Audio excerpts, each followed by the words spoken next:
Good evening students. गजारा Singh educational college में आप सभी का स्वागत है। स्टूडेंट्स, आज हम सीडीपी के बारे में बात करेंगे। हालांकि पिछली कक्षा में आप सीडीपी के बारे में काफ़ी कुछ समझ चुके हैं।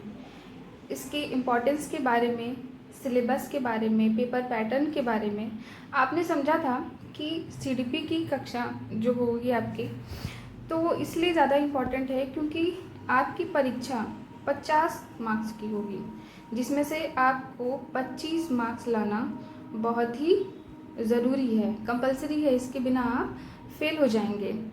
और सीडीपी क्या होता है इसके बारे में भी आप समझ चुके हैं। पूरे सिलेबस के बारे में, कितने चैप्टर्स हैं, सब कुछ आप डिटेल में समझ चुके हैं। तो मैं आपको एक थोड़ा सा ओवरव्यू फिर से दे देती हूँ कि सीडीपी होता क्या है। देखिए, सीडीपी जैसा कि आपने पिछली कक्षा में भी पढ़ा था कि आपके लिए एक नया सब्जेक्ट है। जो भी बच्चे डीएलएड कर रहे हैं या बीएड करते हैं, मतलब टीचर बनने के लिए ये एक नया सब्जेक्ट है। आपने अपने हाई स्कूल, इंटर में या ग्रेजुएशन में ये सब्जेक्ट नहीं पढ़ा होगा। तो सीडीपी होता क्या है? Child development and pedagogy. Child development and pedagogy. Pedagogy. तो आप सबको चाइल्ड डेवलपमेंट तो थोड़ा बहुत आइडिया होगा कि चाइल्ड डेवलपमेंट क्या है, यानी कि बाल विकास, यानी बालक के विकास के बारे में इसमें बात होगी। पेडागोजी क्या होता है? बाल मनोविज्ञान होता है। अब बालक का विकास क्योंकि आपको पता होगा कि विकास केवल शारीरिक क्रियाओं में परिवर्तन नहीं होता, बल्कि मानसिक परिवर्तन को भी विकास की श्रेणी में लाते हैं। तो आपको बच्चे को पूरी तरह से समझने के लिए आपको उसके शरीर और मन दोनों को समझना होगा। तो आप अपने सीडीपी की कक्षा में यही पढ़ेंगे। तो चलिए पहला चैप्टर स्टार्ट करते हैं। आपका चैप्टर 1 है बाल विकास एवं इसकी अवस्थाएं। बाल विकास एवं इसकी अवस्थाएं। तो चलिए बात करते हैं बाल विकास के बारे में। लेकिन बाल विकास के बारे में बात करने से पहले हमें विकास के बारे में बात करनी होगी। और विकास के बारे में बात करने से पहले मैं आपको वृद्धि के बारे में बताना चाहूँगी, क्योंकि विकास और वृद्धि दोनों एक जैसे लगते हैं, दोनों में आपस में संबंध है और कुछ डिफरेंस भी है। और एक क्वेश्चन ऐसा भी आता है कि वृद्धि और विकास में अंतर क्या है। तो जैसे फॉर एग्जांपल मान लिया कोई बच्चा है जिसकी जो आज अगर उसकी हाइट 3 फुट है, तो और आपने उसको कुछ सालों बाद देखा वो 3.5 या 4 फुट का हो गया, तो उसकी हाइट में जो अंतर है वो उसकी वृद्धि है। इसी तरह से अगर मान लें कि कोई बच्चा है जिसको वर्णमाला नहीं आती और कुछ समय बाद उसने वर्णमाला सीख ली, या फिर केवल उसने वर्णमाला, स्वर, व्यंजन ये सब कुछ सीखा और शब्द नहीं बना पाता है, और कुछ महीनों बाद या 1 साल के बाद, 2 साल के बाद उसने शब्द और सेंटेंस का निर्माण करना सीख लिया है, तो उसके इस व्यवहार में जो परिवर्तन है इसको हम विकास कहेंगे। तो हमने ये समझा कि जो वृद्धि होती है, वृद्धि या फिर ग्रोथ, ये भी परिवर्तन है और विकास या फिर डेवलपमेंट भी परिवर्तन है। फ़र्क क्या है कि वृद्धि जो होती है वो मात्रात्मक होती है, मूर्त होती है, जिसको आप देख करके बता सकते हैं। आप किसी के बाल देखकर बता सकते हैं, नाखून देखकर बता सकते हैं, उसकी हाइट देखकर बता सकते हैं कि उसमें क्या अंतर आया, कम हुए, ज़्यादा हुए, लंबे हुए, छोटे हुए, ये सारे अंतर आप देखकर बता सकते हैं। लेकिन किसी के अंदर कितनी स्किल है, उसकी पढ़ाई में कितना इम्प्रूवमेंट हुआ, वो आप देख करके नहीं बता सकते। उस चीज़ को आप फील कर सकते हैं या ऑब्जर्व कर सकते हैं। तो विकास क्या होता है? अमूर्त परिवर्तन होता है। ग्रोथ या वृद्धि आपकी मूर्त परिवर्तन को कहते हैं और विकास आपका अमूर्त परिवर्तन होता है। और विकास के अंदर आपकी वृद्धि समाहित होती है। तो चलिए हमने विकास और वृद्धि तो समझ लिया। अब बाल विकास में हम क्या पढ़ेंगे कि एक बालक का विकास किन स्टेज में होता है, किस तरह से होता है, ये सारी हम डिटेल पढ़ेंगे। तो इसके बारे में बहुत सारे मनोवैज्ञानिकों ने अपने अलग अलग मत दिए हैं। तो पहली बात तो ये है कि इसकी प्रक्रिया शुरू कब से होती है। तो आपको बता दूं कि विकास की प्रक्रिया गर्भावस्था से लेकर के और मृत्यु पर्यंत चलती है। विकास की प्रक्रिया गर्भावस्था से लेकर के मृत्यु प्रयत्न चलती है।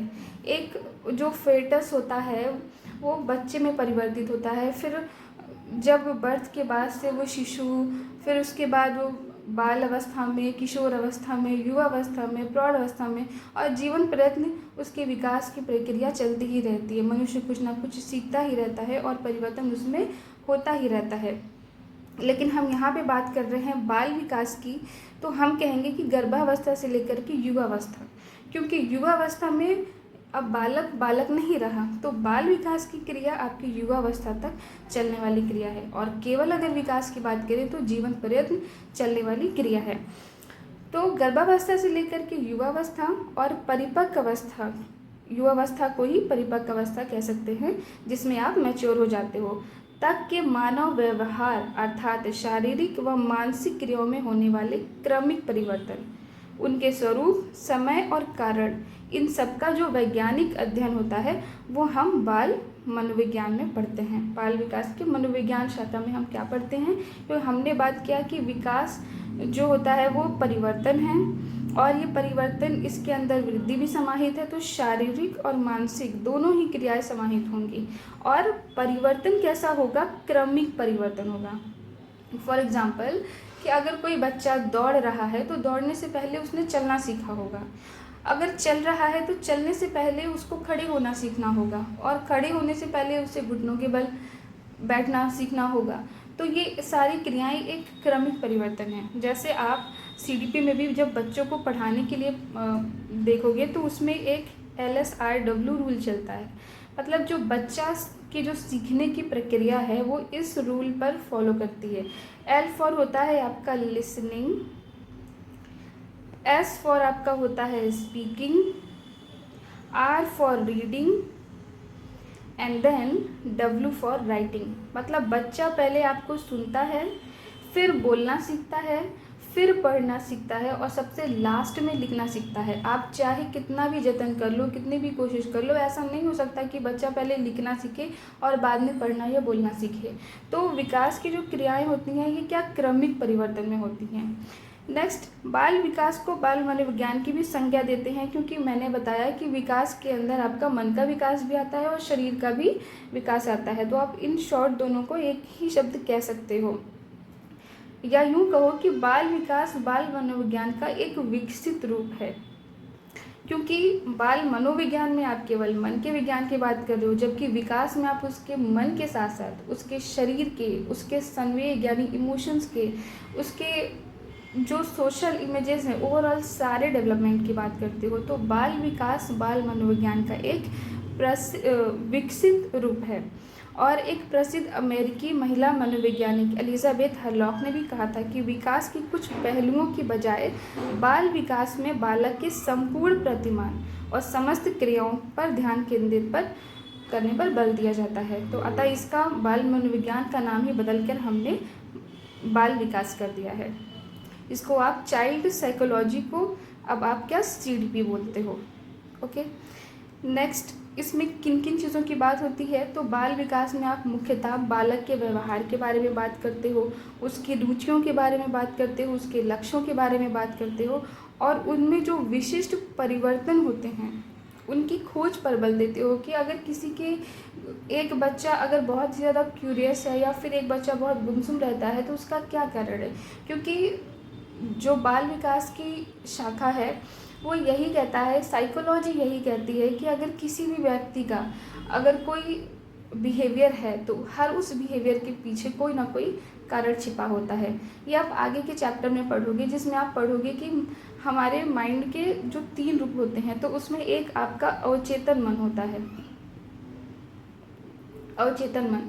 तो इस अवचेतन मन में आपके साथ होने वाली सारी घटनाएं समाहित होती हैं, और उनके बिहाफ पर ही आपका जो वर्तमान में बिहेवियर होता है वो डिपेंड करता है। एक बच्चा जो अपने घर में अपने माता पिता को बहुत लड़ते हुए देख रहा है, या उसके घर में बहुत हिंसा हो रही है, तो वो उस बच्चे को समायोजन करने में काफ़ी प्रॉब्लम आती है। तो इस तरह की चीज़ें कि आपने जो विशिष्ट परिवर्तन है उनकी खोज पर बल दिया जाता है। और जो विकासात्मक अवस्था है उसको एक अवस्था को दूसरे से रिलेट करके आप इसमें बात करते हो। इसके बारे में आप काफ़ी डेफिनेशंस आप देख सकते हो, अलग अलग कथन हैं, जैसे अब यह लॉ के बारे में हमने ऊपर ही पढ़ा। इसके अलावा आप जेम्स ड्रेवन का कथन देख सकते हो कि बाल मनोविज्ञान मनोविज्ञान की वो शाखा है जिसमें जन्म से परिपक्वता तक। क्यों? क्योंकि विकास तो मृत्यु प्रयत्न है, लेकिन बाल विकास परिपक्व अवस्था तक के लिए ही आप इसको काउंट करोगे। डार्विन के अनुसार बाल विकास व्यवहारों का वो विज्ञान है जो बालक के व्यवहार का अध्ययन गर्भावस्था से मृत्यु प्रयत्न तक करता है। तो हालांकि कुछ ने ये भी बोला कि मृत्यु प्रयत्न तक बोला, लेकिन अगर आप ओवरऑल देखो तो क्योंकि बाल विकास की बात कर रहे हो तो आप उसको परिपक्व अवस्था तक ही काउंट करोगे। क्रो और क्रो ये काफ़ी इंपॉर्टेंट है। इन्होंने क्या कहा कि बाल मनोविज्ञान वो वैज्ञानिक अध्ययन है जो व्यक्ति के विकास का अध्ययन गर्भकाल के प्रारंभ से किशोर अवस्था की प्रारंभिक अवस्था तक करता है। मतलब बच्चा जब किशोर हो गया तो अब वो बच्चा नहीं रहा। तो एग्जैक्ट डेफिनेशन आप कह सकते हो कि हालांकि एग्जैक्ट डेफिनेशन तो कोई नहीं है, सबके अपने अपने हैं विचार, लेकिन अगर आप ओवरऑल एनालाइज करके देखो तो क्रो एवं क्रो का सबसे अच्छा आप डेफिनेशन देख सकते हो। तो आपके परीक्षा में एमसीक्यू टाइप के क्वेश्चंस भी आते हैं, अति लघु आते हैं जिसमें आपको 1 वर्ड या 1 लाइन के आंसर देने होते हैं, और लघुतरी प्रश्न भी आते हैं। तो अगर आपसे लघुतरी प्रश्न पूछ लेता है कि बाल विकास क्या है, तो आप इसकी डेफिनेशन जब लिखोगे तो साथ में 1 या 2, बेटर तो रहेगा 2, नहीं तो कम से कम 1 डेफिनेशन कि किस साइकोलॉजिस्ट ने बोला है उनके नाम के साथ आप विद कोटेशन लिखोगे। तो इस तरह से बहुत हैं, आपको जो समझ में आए आप उसको याद कर लेना। नेक्स्ट आते हैं, बात करते हैं बाल विकास की प्रकृति की, नेचर ऑफ चाइल्ड डेवलपमेंट। तो बाल विकास की प्रकृति क्या है, क्या नेचर है? मनोविज्ञान की एक विशिष्ट शाखा के रूप में बाल विकास विषय है। इस विषय को एक विशिष्ट शाखा देखा गया है, विशिष्ट शाखा के रूप में देखा गया है क्योंकि इसमें प्राणियों के व्यवहार का एक वैज्ञानिक अध्ययन किया जाता है। क्योंकि इसमें मनुष्य के या प्राणियों के व्यवहार का वैज्ञानिक अध्ययन किया जाता है, इसके अलग अलग पक्ष होते हैं, उन सबको देखा जाता है। और बाल विकास को मनोविज्ञान की एक अति महत्वपूर्ण एवं उपयोगी शाखा मानी जाती है। विशिष्ट क्यों है? क्योंकि बच्चा ही कहते हैं कि वो समाज का आधार है, आज का बच्चा ही कल का भविष्य है। तो इस सेंस में जो बाल मनोविज्ञान है वो एक विशिष्ट शाखा के रूप में है, क्योंकि ये राष्ट्र के लिए कल्याणकारी शाखा के रूप में जानी जाती है। इसके अंतर्गत न केवल मानव व्यवहार का अध्ययन किया जाता है, बल्कि गर्भकालीन अवस्था से लेकर के युवावस्था के सारे अध्ययन किए जाते हैं। और यही वो टाइम है जिसमें एक बच्चा, एक बालक अपने करियर का निर्माण करता है और अपने देश के हित का निर्माण करता है। नेक्स्ट, मनोविज्ञान एक विशिष्ट उपागम के रूप में बाल विकास विषय है। विशिष्ट उपागम, उपागम का मतलब है अप्रोच। अप्रोच मीन्स आप कोई भी काम करते हो तो आपका क्या दृष्टिकोण है उस कार्य के प्रति। अब जैसे आप क्लास में बच्चे को पढ़ाने गए तो आप बच्चे को किस तरह से पढ़ाओगे, उस बच्चे के प्रति आपका क्या दृष्टिकोण है। अब सपोज कोई एक बच्चा है जो हर समय ही रोता रहता है, या आपने थोड़ा सा भी डांट दिया तो उसने तुरंत ही रोना शुरू कर दिया, या स्कूल नहीं आना चाहता। या बेस्ट एग्जांपल आप ले सकते हो कि आपने बच्चे को होमवर्क दिया और बच्चा क्या करता है कि बार बार उस पेज को फाड़ देता है। तो आप इससे क्या सीखोगे? आप इससे ये देखोगे कि आखिर में बच्चे ने पेज फाड़ा तो क्यों फाड़ा, इसके पीछे का अगर आप उसके इस बिहेवियर का कारण देखोगे तो बच्चे ने डर से ऐसा किया होगा। अब या तो उसके पेरेंट्स से उसको बहुत डर है, और या तो एज अ टीचर आपसे वो डरता है, जिस डर को छुपाने के लिए अगर उसका कार्य में मन नहीं लग रहा है, उसका होमवर्क पूरा नहीं है, तो उस डर से उसने क्या कर दिया, पेज को फाड़ दिया। अब आप क्या अप्रोच अपनाओगे कि जब बच्चा होमवर्क नहीं करता है तो आप उसको इतना पनिश नहीं करोगे कि उसके मन में डर बैठे, फिर भी वो ऐसा करता है, आप उसके पेरेंट्स से बात करोगे और आप उसको जो भी टास्क, जो भी होमवर्क दोगे वो एक इंटरेस्टिंग वे में दोगे कि जिससे उसका खुद से उस कार्य को करने का मन लगे। और आप स्टार्टिंग में उसको थोड़ा कम होमवर्क दोगे, उसकी हैबिट डालोगे, तो ये सारी चीज़ें आपको अप्रोच बच्चे के बिहेवियर के अकॉर्डिंग अपनाने पड़ेंगे। तो किस तरह के बच्चे के साथ कैसा अप्रोच करना है, ये सारी चीज़ें भी आप इसमें पढ़ोगे। तो पहला क्या है आपका प्रयोगात्मक उपागम, यानी कि एक्सपेरिमेंटल अप्रोच क्या है तो इसमें बालक की जो विभिन्न समस्याएं होती हैं उन पर काम किया जाता है। जैसा मैंने अभी बताया कि एक विशिष्ट व्यवहार कौन सी परिस्थिति में उत्पन्न होता है। जैसा अभी एग्जाम्पल दिया कि बच्चा पेज फाड़ देता है, तो वो क्यों फाड़ देता है, हमको उस समस्या की जड़ तक जाना है और उस समस्या को हल करना है, तभी हम भली भांति बच्चे का अध्यापन कार्य कर पाएंगे। नेक्स्ट है दैहिक उपागम। हो सकता है बच्चा बीमार हो, बच्चा बहुत ब्रिलियंट है लेकिन बच्चे को कुछ प्रॉब्लम हो, उसको फीवर रहता हो, या हो सकता है कि बच्चे की आंखें, उसकी नज़र कुछ ख़राब है और उसको दिखाई ना देता हो कि आपने क्या समझा या क्या बोर्ड पर लिखा। तो आपको उसका दैहिक उपागम यानी कि आपको फिजियोलॉजिकल अप्रोच भी देखना है कि जो क्रियाएं, क्योंकि जो भी विकास की क्रियाएं हैं उसमें शरीर और मन दोनों का स्वस्थ रहना ज़रूरी है। और मनुष्य की शारीरिक वृद्धि और विकास मुख्यतः हार्मोन्स एवं ग्रंथियों की क्रियाशीलता से संबंधित होती है, तो इसका संचालन ठीक से होना चाहिए। अब अगर बच्चे को दिखाई नहीं दे रहा है या उसको प्रॉब्लम है तो वो कैसे सीखेगा। तो ऐसे में आप क्या करोगे, आपने एनालाइज किया कि अगर किसी बच्चे को कम दिखाई देता है, कम सुनाई देता है, या किसी की हाइट कम है, जो पीछे से उतना क्लियर नहीं देख पाएगा, तो आप ऐसे बच्चों को आगे बैठा सकते हो। इसी तरह से कुछ बच्चे जैसे बहुत शाई होते हैं, इंट्रोवर्ट होते हैं, तो आप उनके साथ क्या कर सकते हो, उनके साथ आप उनकी कुछ फ्रेंडशिप दूसरे बच्चों से करा सकते हो जो थोड़े चंचल हों, उसका इम्पैक्ट उन पे पड़ेगा। या किसी बच्चे को किसी तरह की एलर्जी है या और भी कोई भी प्रॉब्लम है, तो आप उसके अकॉर्डिंग आप एक अप्रोच अपना पाओगे उस बच्चे को पढ़ाने के लिए। नेक्स्ट है विकासात्मक उपागम। तो इसमें क्या है कि बच्चे का विकास करने के लिए आपको देखना पड़ेगा कि बच्चे की रुचि किस में है, उसके शील गुण क्या हैं, ये सारी चीज़ें, उसकी अभिवृत्ति क्या है यानी एप्टीट्यूड क्या है। फॉर एग्जांपल कोई बच्चा बहुत ब्रिलियंट है लेकिन उसका पढ़ाई में मन नहीं है, उसकी रुचि खेल कूद में है, और आप उसको ज़बरदस्ती अगर पढ़ाई करवाओगे तो नहीं होगा। जैसे सचिन तेंदुलकर हैं, अब अगर उनको ज़बरदस्ती पढ़ाया जाता तो क्या वो इतने आगे जा पाते हैं जितने वो आज के समय में हैं, नहीं ना। तो आपको एज अ टीचर बच्चे की पर्सनालिटी को देखना है और जानना है कि उसके अंदर विकास के कौन से लक्षण, कौन से शील गुण हैं, उस बच्चे का एप्टीट्यूड किधर है। और एक और तरीका आपको है पढ़ाने का, जैसे आप सपोज़ आप किसी को एडिशन सिखा रहे हो, छोटे बच्चों को, आप 3rd या 4th के बच्चे को आप एडिशन सिखा रहे हो, जोड़ करना सिखा रहे हो, तो आप क्या देखोगे कि जैसे किसी बच्चे को अगर पतंग उड़ाने का शौक़ है, तो आप जो जोड़ की क्रियाएं बता रहे हो ना, आप उसको पतंग से रिलेट करके बताओ कि अच्छा बताओ 5 पतंगें थीं, 2 कट गईं, या फिर आपने पहले 3 खरीदी फिर 4 खरीदी, इस तरह से करो तो बच्चा तुरंत उस चीज़ को ग्रैप्स कर लेता है। या फिर किसी बच्चे को खाने पीने का बहुत शौक़ है, तो आपने उसको समोसे का एग्जाम्पल दे दिया या कुछ भी ऐसे एग्जाम्पल आपने दे दिया, तो उससे क्या होता है कि जो अब आप अभिवृद्धि और रुचियों को देखते हुए बच्चे को पढ़ाते हो, तो उसके अंदर वो सारी चीज़ें जागृत हो जाती हैं। तो विकासात्मक उपागम यही बताता है कि बच्चे के जो विकास के जो पोटेंशियल्स हैं, आपको उनको देखते हुए उन्हें उजागर करना है। नेक्स्ट है व्यक्तित्व संबंधी उपागम।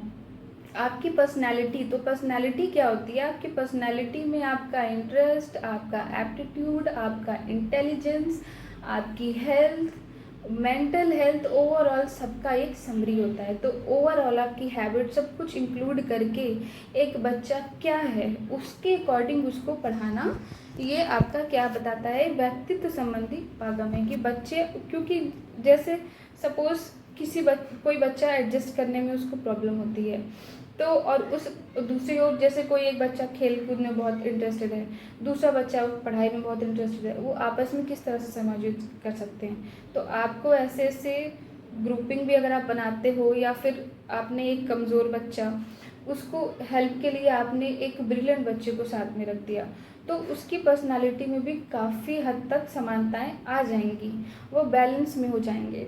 तो कहता है कि इसमें क्या करते हैं कि जन्म से ही जो है व्यक्ति का निर्माण तो जन्म से ही हो जाता है, और अलग अलग व्यक्तित्व वाले व्यक्ति का व्यवहार भी अलग होता है।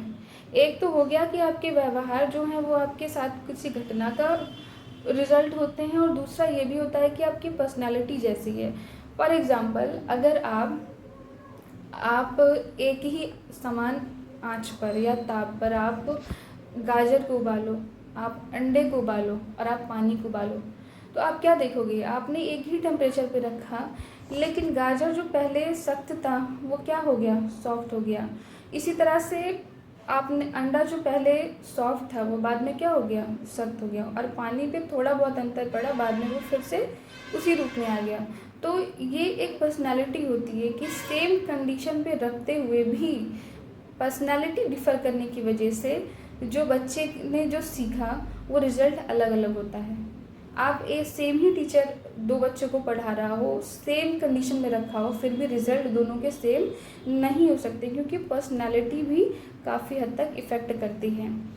एक विशिष्ट अध्ययन प्रणाली के रूप में बाल विकास, तो इसकी प्रणाली क्या है, विशिष्ट है। कुछ हम ऐसे देखते हैं जिससे हमें टेम्परेरीली कुछ हेल्प मिले बच्चे को, जैसे हमने कुछ उसको रिवार्ड दे दिया इस रूप में, और दूसरा होता है दीर्घकालीन अध्ययन प्रणाली, मतलब कुछ ऐसी चीज़ें बच्चों को सिखाना जिससे उसका दीर्घकालीन प्रभाव पड़े। जैसे फॉर एग्जांपल आपने क्लास में टेस्ट लिया और टेस्ट में जो बच्चा फर्स्ट आया, सेकंड आया, थर्ड आया, आपने उसको कुछ टॉफ़ीज़ दे दी, आपने उसको क्या किया, कुछ टॉफ़ीज़ दे दी। तो उससे क्या हुआ कि ये तत्कालीन या आपकी अध्ययन प्रणाली हो गई, टेम्पोरेरीली हो गई या समकालीन हो गई। समकालीन भी आप कह सकते हो कि आप जिस समय पढ़ा रहे हो उसी समय में एट द सेम टाइम आपने बच्चे को कुछ ऐसा मतलब रिवॉर्ड टाइप का दिया, आपको रिजल्ट उसका दिख गया।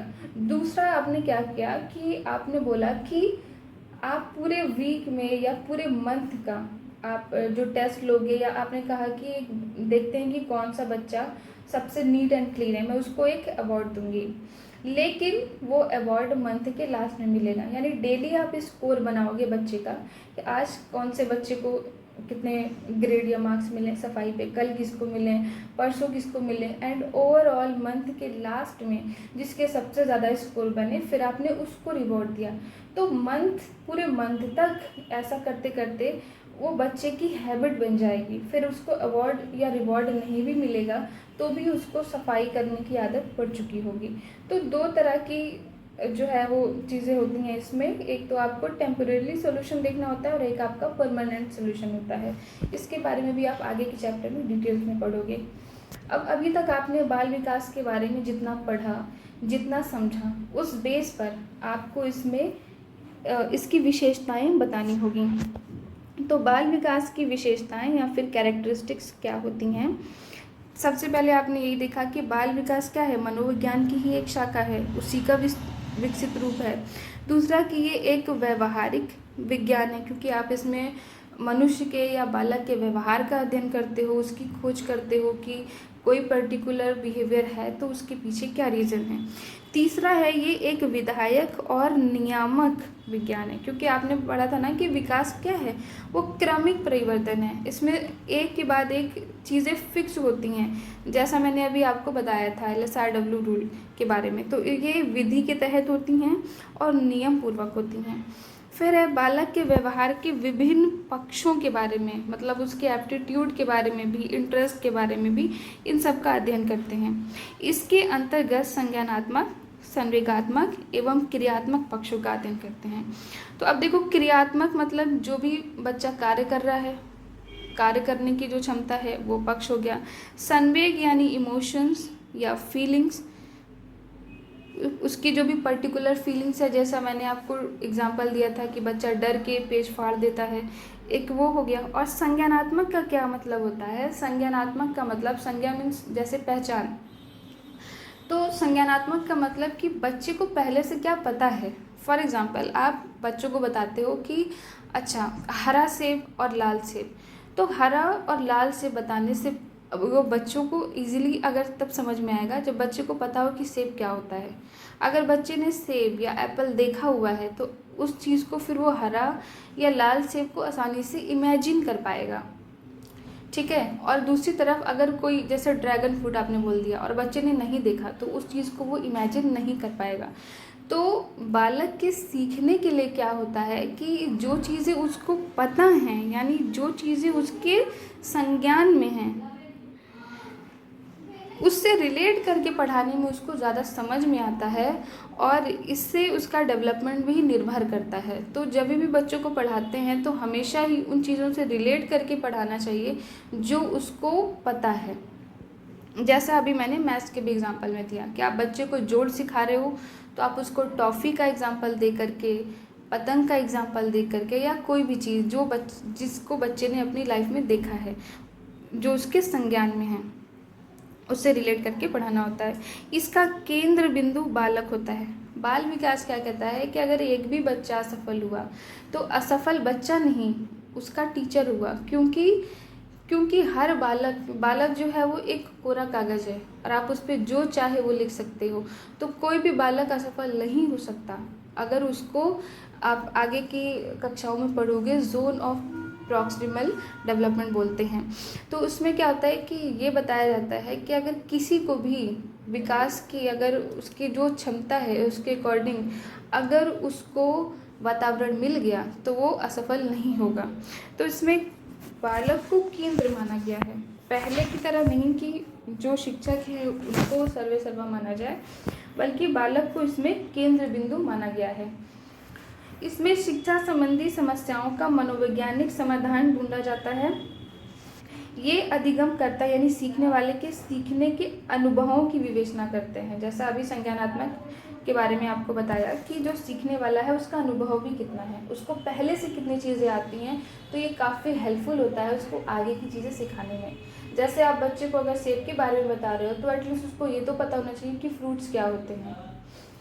नेक्स्ट है, इसके अंतर्गत बालक की प्रतिक्रियाओं एवं उसके परिणामों का अध्ययन किया जाता है कि बालक ने, जैसे आपने डांटा और बालक रोने लगा, या फिर आपने उसको रिवॉर्ड किया और वो खुश हो गया, या शांत रहा, या उसने आगे और मेहनत करने की कोशिश की, तो इस तरह से उसकी प्रतिक्रिया क्या हुई उसको जान के और उसके परिणामों का अध्ययन हम बाल विकास में करते हैं, जो कि हमारे लिए हेल्पफुल होता है। जैसे हमें पता है कि अगर हम बच्चे के लिए क्लैपिंग करवाते हैं, सपोज़ हमने उसको टॉफ़ी नहीं दी लेकिन हमने उसके लिए क्लैपिंग करवा दी कि तालियां बजवा दी कि वाह वाह, आपने तो बेटा आपने बहुत अच्छा आंसर दिया।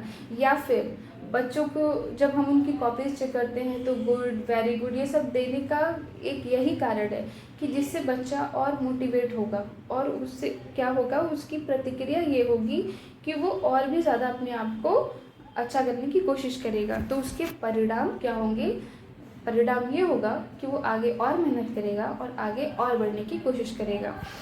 ये विषय बालकों के व्यवहार को वैज्ञानिक आधार प्रदान करता है। तो ये सारी इसकी विशेषताएं हो गई। अब इसके क्षेत्र की बात कर लेते हैं, यानी स्कोप ऑफ डेवलपमेंट क्या है। तो बाल विकास की विभिन्न अवस्थाओं का अध्ययन किया जाता है। इसमें जितनी भी अवस्था होती हैं, गर्भकालीन अवस्था, फिर बच्चा जो पैदा होने के बाद वो शिशु बन जाता है 14-15 दिनों तक। उसके बाद से अलग अलग मनोवैज्ञानिकों ने अलग अलग दिए हैं, कुछ इसको 2 साल मानते हैं, कुछ 3 साल मानते हैं, वो सब भी आप आगे पढ़ोगे, और कुछ इसको 15 दिन ही मानते हैं। उसके बाद बचपन अवस्था, हालांकि क्रम फिक्स है, डेज में अलग अलग मनोवैज्ञानिकों का अलग अलग मत है, लेकिन क्रम इसका फिक्स है कि गर्भावस्था के बाद शैशवावस्था आएगी, शैशवावस्था के बाद बचपन अवस्था आएगी, फिर आपकी बाल अवस्था आएगी, बचपन अवस्था को आप पूर्व बाल अवस्था भी कह सकते हो, फिर बाल अवस्था, फिर वयासंधि यानी उत्तर बाल अवस्था, फिर किशोर अवस्था, और बस उसके बाद आपकी युवावस्था या फिर परिपक्व अवस्था। तो इन सभी विभिन्न अवस्थाओं का आप एक एक स्टेज वाइज अध्ययन करते हो और इनकी क्या समस्याएं हैं, किस तरह से समायोजन में इनका हेल्प होगा, इनके बारे में आप पढ़ते हो। यानी बाल विकास में आप जन्म पूर्व से लेकर के, जन्म पूर्व यानी गर्भावस्था से लेकर के जन्म के बाद की सारी अवस्थाओं का आप विकास क्रम का विस्तार पूर्वक अध्ययन करते हो कि क्या क्रम है। फिर बाल विकास के विभिन्न पहलुओं का अध्ययन करते हो, कौन कौन से पहलू हैं, किस किस तरह के विकास होते हैं। तो शारीरिक विकास, आपका मानसिक विकास, संवेगात्मक विकास, सामाजिक विकास, क्रियात्मक विकास, भाषा का विकास, नैतिक विकास, चरित्र का, एंड ओवरऑल आपके पर्सनालिटी डेवलपमेंट हो जाती है। फिर अब बाल विकास को प्रभावित करने वाले तत्वों का ध्यान, किन किन चीज़ों को। तो देखो, विकास का एक फॉर्मूला होता है, विकास का फॉर्मूला क्या होता है कि आपका वंशानुक्रम, वंशानुक्रम या फिर आप जीन्स बोल सकते हो, जेनेटिक, और गुडे वातावरण, ये आपका विकास का फॉर्मूला है। तो सेम ऐसा ही आपका बाल विकास भी होगा, यानी बच्चा जो, ऐसा नहीं हो सकता कि बकरी का बच्चा शेर बन जाए या शेरनी का बच्चा बकरा बन जाए, ऐसा नहीं पॉसिबल है ना। तो आप चाहे कितनी भी कोशिश कर लो, जिसका वंश है उसके गुण तो रहेंगे ही, प्लस जैसे वातावरण में रखा जाए। आप बकरे के बच्चे को अगर आप मतलब शेरों के बीच में छोड़ दो, हालांकि तो वो खा जाएंगे, लेकिन मतलब आप अगर किसी कमज़ोर बच्चे को ऐसे लोगों के बीच में रख दो या इंट्रोवर्ट बच्चे को एक्सट्रोवर्ट के बीच में रख दो, तो उसकी पर्सनालिटी पे कहीं ना कहीं इफेक्ट आ जाएगा, यानी वातावरण का इफेक्ट आ जाता है। तो आप कह सकते हो कि विकास क्या होता है, बाल विकास को जो प्रभावित करने वाले दो डोमिनेंट कारण हैं वो है वंशानुक्रम और वातावरण। यानी बच्चे के जो जीन्स हैं, जेनेटिक है, और उसको उसके अकॉर्डिंग वातावरण मिलता है या नहीं मिलता है, तो वही उस रूप में उसका विकास होता है। अब शिक्षण की जो क्रिया है वो वातावरण के अंतर्गत आएगी, और वंशानुक्रम में माता पिता। बाल व्यवहार एवं अंतः क्रियाओं का अध्ययन, बाल व्यवहार एवं अंतः क्रियाओं का अध्ययन। तो मनुष्य एक क्रियाशील एवं सामाजिक प्राणी है। देखो, वन लाइनर क्वेश्चन में ऐसा भी पूछ लेता है कि मनुष्य एक सामाजिक प्राणी है, ये कथन किसका है? तो ये कथन अरस्तु जी का है। ये कथन किसका है? अरस्तु, जिनको अरिस्टोटल इंग्लिश में बोलते हैं, अरस्तु का है। मनुष्य एक सामाजिक प्राणी है, और समायोजन के लिए वो अलग अलग अंतः क्रियाएं, एडजस्टमेंट के लिए अपने मन को समझाना या जैसे भी उसकी अंतः क्रियाएं चलती रहती हैं। तो बाल विकास की विभिन्न अवस्थाओं में होने वाली बालक की विभिन्न अंतः क्रियाओं का अध्ययन करके जानने का प्रयास किया जाता है कि ये क्रियाएं कौन सी हैं तथा इनसे बालकों के व्यवहार में क्या परिवर्तन होते हैं। तो ये परिवर्तन समायोजन में सहायक हैं या बाधक हैं, और बालक के समुचित विकास के लिए इनका अध्ययन किया जाता है। यानी कि उनके जो व्यवहार है और उनकी अंतः क्रियाएं क्या हैं, आपने उनके साथ कोई बिहेवियर किया तो उनके मन में क्या चल रहा है और उसका रिजल्ट क्या हो रहा है, ये सारी चीज़ें आप इसमें इनका अध्ययन करते हो। मानसिक स्वास्थ्य का अध्ययन करते हो कि बच्चा कहीं मानसिक रूप से तो दुर्बल नहीं है। आप आगे की चैप्टर्स में भी पढ़ोगे कि कई तरह के विकार भी होते हैं इसमें, सॉरी, आप इसमें आगे ये भी देखोगे कि किस तरह से मानसिक विकार भी होते हैं। अब बच्चे का IQ ही अगर कम हो, यानी इंटेलिजेंस क्वेश्चन कम हो, तो आप उसको कितना भी अच्छा वातावरण दे दो, कितनी भी अच्छी शिक्षण पद्धति दे दो, वो उस रेंज तक नहीं पहुंच सकता। तो आपको ये सारी चीज़ें भी समझनी है, और उसी के अकॉर्डिंग आपको बच्चे से एक्सपेक्टेशंस रखनी है। तो इसके बारे में भी आप इनका अध्ययन करते हो बाल विकास की शाखा में। बालकों की विभिन्न असमानताओं के बारे में पढ़ते हो। कुछ समानताएं हैं, जैसे डांटने से वो रोएंगे सभी प्रकार के बच्चे, या रिवॉर्ड से वो खुश होते हैं, उनके लिए क्लैपिंग हो तो खुश होते हैं, लेकिन उनकी पर्सनालिटी में कुछ ना कुछ डिफरेंसेस भी होते हैं। कुछ बच्चों को चैलेंजेस बहुत पसंद होते हैं, कुछ बच्चे बहुत प्यार से पढ़ना चाहते हैं, या कुछ बच्चे बहुत डिसिप्लिन होते हैं। तो आप इन सब का भी अध्ययन इसमें करते हो कि बालक की क्या क्या असमानताएं हैं या फिर क्या क्या विकृतियां हैं, उनका गहन अध्ययन करते हो। बालकों की रुचियों का अध्ययन करते हो कि उनकी रुचि किस विषय में है, खेलकूद में है या फिर सब्जेक्ट्स या पढ़ाई में भी है, तो मैथ्स में ज़्यादा इंटरेस्ट है, हिंदी में ज़्यादा इंटरेस्ट है, ये सारी चीज़ों का भी आप अध्ययन करते हो। व्यक्तित्व भिन्नता का अध्ययन करते हो ओवरऑल कि बच्चा बहिर्मुखी है, अंतर्मुखी है, और उसी के अकॉर्डिंग आप उससे फिर बिहेव करते हो। बालकों के व्यक्तित्व का आपको मूल्यांकन भी करना होता है। देखो, एक होता है मूल्यांकन और एक होता है मापन। कई बार इससे भी रिलेटेड क्वेश्चन पढ़ते हैं, हालांकि आप आगे की कक्षाओं में पढ़ोगे, आगे की क्लासेस में पढ़ोगे आप इनके बारे में। तो मापन, जैसे आपने टेस्ट ले लिया बच्चे का, अब उसको 10 में 8 मार्क्स मिल गए, तो आपने उसका मापन कर लिया। और मूल्यांकन यानी असेसमेंट, आपका डेली में चेंजेस आप देखोगे। बच्चा कल कैसा था, आज उसमें कल की अपेक्षा कितना सुधार हुआ, ये सारी चीज़ें जो आप देखते हो वो मूल्यांकन होता है। तो बालकों के व्यक्तित्व का आपको मूल्यांकन करना है, मतलब एक दिन में नहीं, एक दिन के व्यवहार से आप नहीं उसको जज कर सकते, आपको उसके डेली के व्यवहार के बेसिस पर आपको ये चीज़ अज्यूम करनी होगी कि बालक अंतर्मुखी है या बहिर्मुखी है। आप उसको किस तरह से पढ़ा सकते हो, कौन से अप्रोच से पढ़ा सकते हो, तो इसका आप अध्ययन करते हो।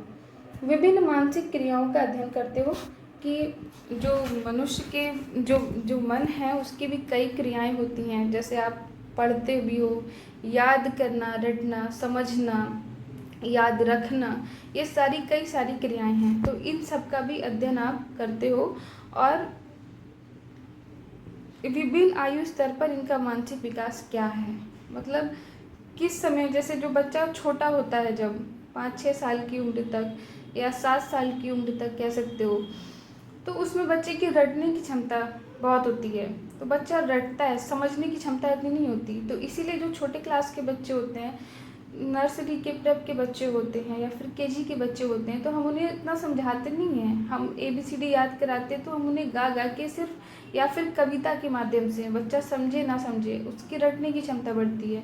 तो हर स्टेज के अकॉर्डिंग जैसे जैसे क्षमताएं बढ़ती हैं उसी के अकॉर्डिंग हमें उनका जो है वो उपागम यूज़ करना होता है, अप्रोच यूज़ करना होता है बच्चे को पढ़ाने के लिए। जैसे लेक्चर मेथड है, तो बड़े बच्चों को क्या है, उनकी समझ है, वो लेक्चर सुन के और आंसर्स लिख लेंगे। लेकिन छोटे बच्चे को हम लेक्चर नहीं दे सकते। हम छोटे बच्चे को इस तरह से किंडरगार्टन मेथड से, खेल विधि से चीज़ें सिखाते हैं। तो ये सारी चीज़ों का भी हम अध्ययन इसमें करते हैं। अब देखो, बाल विकास की आवश्यकता या उसका महत्व क्या है। तो बहुत ही ज़्यादा महत्व है, क्योंकि बाल विकास पढ़ने के बाद एक तो बच्चे की पर्सनालिटी भी ओवरऑल डेवलप हो जाती है, अच्छे से डेवलप हो पाती है। उसको पढ़ाई से डर नहीं लगता, केवल मार्क के बेसिस पे नहीं पढ़ता वो, उसकी पूरी पर्सनालिटी डेवलप होती है। प्लस टीचर को भी काफ़ी हेल्प मिलती है, काफ़ी सुविधा मिलती है। एज अ टीचर आपको भी काफ़ी हेल्प मिलेगी जब आपको बच्चे का IQ लेवल पता होगा, जब आपको बच्चे का इंटरेस्ट पता होगा, जब आपको उसकी पूरी पर्सनालिटी के बारे में अच्छा खासा असेसमेंट होगा। तो बाल विकास शैक्षिक प्रशासन, समय सारणी, पाठ्य से आगामी क्रियाएँ, पाठ्य पुस्तकें और अनुशासन बनाए रखने के इन सारे कार्यों में हेल्प मिलती है कि बच्चे का मानसिक लेवल क्या है, तो उसको किस तरह का उसका सिलेबस बनाना चाहिए, किस तरह की उसकी, जैसे आपने देखा होगा छोटे बच्चों की बुक में फिगर्स बहुत ज़्यादा होते हैं, कार्टूनिश टाइप के होते हैं, रंग बिरंगी किताबें होती हैं, जिससे कि वो अट्रैक्टिव लगेंगी, बच्चे के मन को क्या पसंद आता है, तो इसके अकॉर्डिंग उनका टाइम टेबल बनाने में भी हेल्प मिलेगी। बाल विकास शिक्षा के उद्देश्यों को प्राप्त करने एवं पाठ्यक्रम निर्माण में सहायता। तो पाठ्यक्रम निर्माण तो हमने देख लिया, और कहता है कि शिक्षा के उद्देश्य को प्राप्त करने में। तो शिक्षा का उद्देश्य क्या है, शिक्षा का वास्तविक मतलब 2 उद्देश्य होते हैं। एक आप संकीर्ण में अगर बोलें तो शिक्षा इसलिए है कि हमारी नौकरी लग जाए, और अगर व्यापक रूप में देखें तो शिक्षा का उद्देश्य क्या है कि बच्चे का या किसी व्यक्ति का चरित्र निर्माण हो जाए। तो उस उद्देश्य को प्राप्त करने के लिए बाल विकास बहुत ही ज़्यादा इम्पोर्टेंट है। ये शिक्षा को सम्यक दृष्टि प्रदान करता है कि ऐसे क्या होगा कि अगर हमें बच्चे के हमने बाल विकास नहीं पढ़ा या हमें नहीं पता उनके स्टेजेस के बारे में, तो हमें क्या है कि जो बच्चा हमारी पढ़ाई बातें समझ रहा है वो हमारा फेवरेट हो जाएगा, जो बच्चा नहीं होमवर्क करता वो हमें उस पर गुस्सा आएगा, तो हमारी दृष्टि सम्यक नहीं हो पाएगी। लेकिन जब हमने समझ लिया कि बच्चा जिसको क्या कठिनाई हो रही है और हमने उसकी कठिनाई दूर कर दी, और वो भी बच्चा फिर अच्छे से पढ़ने लगा, या जो बच्चा नहीं भी पढ़ रहा है वो खेलकूद में अच्छा कर रहा है, तो ये सारी चीज़ें जब हम पर्सनालिटी डेवलपमेंट या डिफरेंस समझते हुए अपने बच्चों पर हम ऐसी क्रियाएँ करते हैं, तो हमारी दृष्टि सम्यक हो जाती है। सम्यक यानी कि सेम, हम एक मतलब कॉमन व्यू में अपने बच्चों को देखते हैं, उसमें डिफ्रेंशिएट नहीं करते। तो एक शिक्षक को वास्तविक रूप में शिक्षक बनाने के लिए भी बाल विकास का बहुत ही योगदान है। प्राथमिक विद्यालय के शिक्षकों के लिए तो ये अत्यंत उपयोगी है। क्यों? क्योंकि बच्चे उसमें शैशवावस्था वाले, बाल अवस्था वाले, पूर्व बाल अवस्था वाले, इस तरह की जो कैटेगरी होते हैं, तो उसमें कुछ कम एज के बच्चे भी आ जाते हैं, कुछ कई बच्चे होते हैं जो काफ़ी बड़ी एज में आते हैं एडमिशन लेते हैं, तो आपको हर तरह के बच्चों से इंगेज रहना पड़ता है। तो आपके लिए यानी प्राथमिक के जो टीचर्स हैं, जो प्राइमरी टीचर्स हैं, उनके लिए तो बहुत ही ज़्यादा ज़रूरी है। और इसलिए भी ज़रूरी है क्योंकि जो प्राइमरी का बच्चा है वो बेस बना रहा होता है। किसी भी चीज़ का बेस या फाउंडेशन अच्छा होगा, नींव अच्छी होगी, तभी उस पर कोई भी निर्माण क्रिया अच्छी हो सकती है। तो क्योंकि प्राइमरी की टीचर, आप डीएलएड करके प्राइमरी के या फिर जूनियर के टीचर बन सकते हो, तो प्राइमरी के टीचर के ऊपर जो है वो सबसे ज़्यादा बड़ा रोल होता है। क्योंकि कहते हैं कि जैसा फ्रायड ने कहा है, फ्रायड का एक कथन है, एक मनोवैज्ञानिक है फ्रायड, तो इनका कथन है कि बालक को जो कुछ भी बनना होता है वो अपने 5 से 6 साल की उम्र तक बन जाता है। मतलब बालक के जो है वो 5-6 साल की उम्र की अवस्था तक उस पर पूरा ही इफेक्ट पड़ जाता है। वो भविष्य में क्या बनेगा ये उसी उम्र में बन जाता है। इसका मतलब क्या है कि ये जो एज है बच्चे की, ये बहुत ही ज़्यादा क्यूरियस, बहुत ही ज़्यादा इम्पॉर्टेंट है। तो प्राइमरी के टीचर्स के लिए ये सब्जेक्ट बहुत ही ज़्यादा इम्पॉर्टेंट है, और इसलिए भी इम्पॉर्टेंट है क्योंकि आपकी परीक्षा में इसके मार्क्स ज़्यादा आते हैं। एनीवे, ये उपयुक्त शैक्षिक वातावरण बनाने में सहायक है, जिससे बच्चा भी कुंठित नहीं होगा और टीचर को भी कुंठा नहीं होगी, दोनों ही खुश रहेंगे। बाल विकास छात्रों के व्यक्तित्व का सर्वांगीण विकास करता है और मानव स्वभाव को समझने में शिक्षा की भी सहायता करता है। बाल विकास वास्तव में छात्रों की योग्यताओं यानी कि बच्चे के अंदर क्या उसकी अंतर्निहित शक्ति है, क्या उसका एप्टीट्यूड है, वास्तव में उसको बाहर निकालने में हेल्प करता है। क्योंकि गुरु का काम क्या है, कहते हैं ना कि गुरु का अर्थ क्या है कि अंधेरे से बाहर निकालने वाला, उसको ही गुरु कहते हैं। ठीक है, तो आप बच्चे को उसके जो पर्सनालिटी का जो सबसे अच्छा यानी जो बेकार कह सकते हो, यानी जो उसकी कमियां हैं उसको हटा करके उसके अच्छाइयों को बाहर निकाल पाते हो, तो ही आप एक सच्चे गुरु हो। और ये आप कैसे कर सकते हो, ये बाल विकास पढ़ के समझ के ही कर सकते हो। बाल विकास छात्रों की विभिन्न आयु स्तर का ज्ञान प्राप्त करने में सहायता करता है कि किस एज का बच्चा किस लेवल की पढ़ाई कर सकता है, सो दैट उसके अकॉर्डिंग उसका सिलेबस बनता है। बाल विकास व्यक्तिगत विभिन्नताओं के अनुसार छात्रों का अध्ययन करने में सहायता करता है। बाल विकास में बालकों के व्यवहार का अध्ययन किया जाता है, जिससे कि विद्यालय और घर दोनों के वातावरण में उसका समायोजन हो सके। बाल विकास या मनोविज्ञान के द्वारा बालक के अस्तित्व का अध्ययन करके भविष्य के लिए, क्योंकि ये भविष्य का जो निर्माण है वो बच्चे ही करते हैं, तो इससे जो है बच्चे का भी भविष्य और राष्ट्र का भी निर्माण हो पाएगा। ये विषय बालकों के व्यवहार के साथ साथ इस व्यवहार के पीछे के कारण एवं उन कारणों के निराकरण के उपाय को भी बताता है। इससे बालक की आदत एवं व्यवहार में सुधार किया जा सकता है। कौन सी वैज्ञानिक पद्धति से? बाल विकास के अध्ययन की एक व्यवहारिक उपयोगिता ये है कि बालक के लिए क्या ये करता है, समुचित निर्देशन का कार्य करता है। उपाय बता सकता है कि बालक की जो क्षमता है, अभिवृत्तियां हैं, उनका उचित लाभ उठाया जा सकता है। उसके बच्चे की, जैसे सपोज क्लास में एक बच्चा है जो बहुत ही ब्रिलियंट है या जिसको पढ़ने में बहुत ज़्यादा इंटरेस्ट है, तो आप क्या कर सकते हो, सपोज आप बच्चे को 1 से 100 तक गिनती याद करा रहे हो और उस बच्चे ने बहुत ही जल्द 2 या 3 दिन में ही गिनती याद कर ली। अब आप इस बच्चे को मोटिवेट कर सकते हो कि वो बाकी बच्चों को भी याद कराए। आप उसको एज अ मॉनिटर बना सकते हो, तो उससे उसको भी खुशी होगी, उसकी भी पर्सनालिटी डेवलप हो रही है, वो भी उस चैलेंज को लेकर के बहुत खुश है और आपको भी क्या होगा, आपके काम में भी हेल्प मिल जाएगी। आप इसका उचित लाभ उठा सकते हो और सभी बच्चे फिर बहुत जल्दी सीख सकते हैं। सपोज ऐसे 4-5 बच्चे आपकी कक्षा में हैं जो कि जिनको पढ़ाने का मतलब जो बहुत ब्रिलियंट टाइप के हैं, तो इन 5 बच्चों को आप 4-5 के ग्रुप में डिवाइड करके आप उनसे भी ऐसा टास्क करवा सकते हो जिससे कि काफ़ी ज़्यादा आपको हेल्प मिलेगी। तो इस तरह से बालकों की क्षमताओं और अभिवृद्धियों, क्षमता यानी कैपेसिटी, वो क्या कर सकते हैं, और अभिवृद्धि मतलब क्या करना चाहते हैं, उनका एप्टीट्यूड यानी कि रुझान किधर है। क्षमता का मतलब क्या है कि बच्चा क्या कर सकता है लेकिन करना चाहता है ये ज़रूरी नहीं है, और अभिवृद्धि का मतलब कि बच्चा क्या करना चाहता है। ये दोनों चीज़ें अगर आपको पता होंगी तो आप इसका उचित लाभ अध्यापन में कर सकते हो। तो आज के लिए इतना ही। आज की कक्षा का आप रिवीजन करिएगा और नेक्स्ट हम कल बाल विकास के सिद्धांत का